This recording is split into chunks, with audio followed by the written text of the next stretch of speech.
So good afternoon, everybody.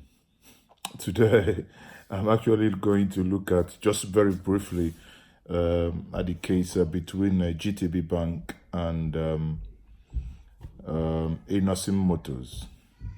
You know, as you all know, Innoson Motors has been in a legal battle with the GTBank. Innoson actually, there were some false deductions from Innoson's account that he had with GTBank. So when audit was done, he found out GTBank flexed him, took his money. He approached them, and they tell him to do one, you know. So what did he do? And actually, that's what the lesson here. He felt aggrieved.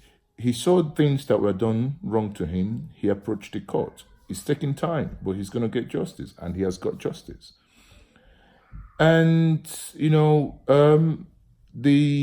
cumulatively, the amount that has been on what GTBank owes him, actually with interest from 2-point-something million, everything is now amounting to about 8-point-something, from 2-point-something billion that was deducted from him. Now everything is amounting to about 8-point-something billion. 8.3 or 8.6 billion. It is unprecedented. The caveat here, and that's the funny part of it. The funny part of it is, when asked, you know, some reporters went to him and asked him about GTBank, and he said, "Well, GTBank actually said they're going to collapse if they pay him money." So that's their defense. Actually, they entered this defense in an affidavit. Can you imagine the rascality that goes on in Nigerian institutions? GTBank entered an affidavit saying if they pay Innoson, the bank will collapse. And Innoson, his argument said, well, he doesn't care. Let the bank pay him and collapse, or he would take over the bank. Let them give him shares. Maybe, you know, he will become the owner, you know, of the bank. Honestly, I love this guy. I love Innoson. Watch his clip. The way he said it. I love this guy. I love him. I'm proud of him. Watch it and you say, and you all remain blessed. Me the money. Guaranty refused to pay. Went to appeal. Appeal court also give them order to pay. They went to Supreme Court. All the cases in the Supreme Court.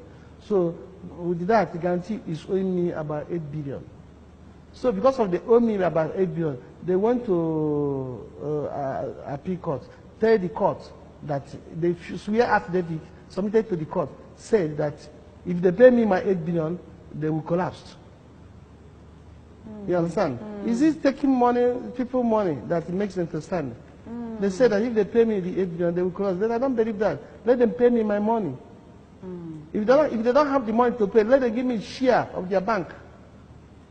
Then I will help them. The bank will not collapse. So those are that's the controversy. Yes, that's the thing. So now they lodged to Supreme Court. The whole matter is in the Supreme Court.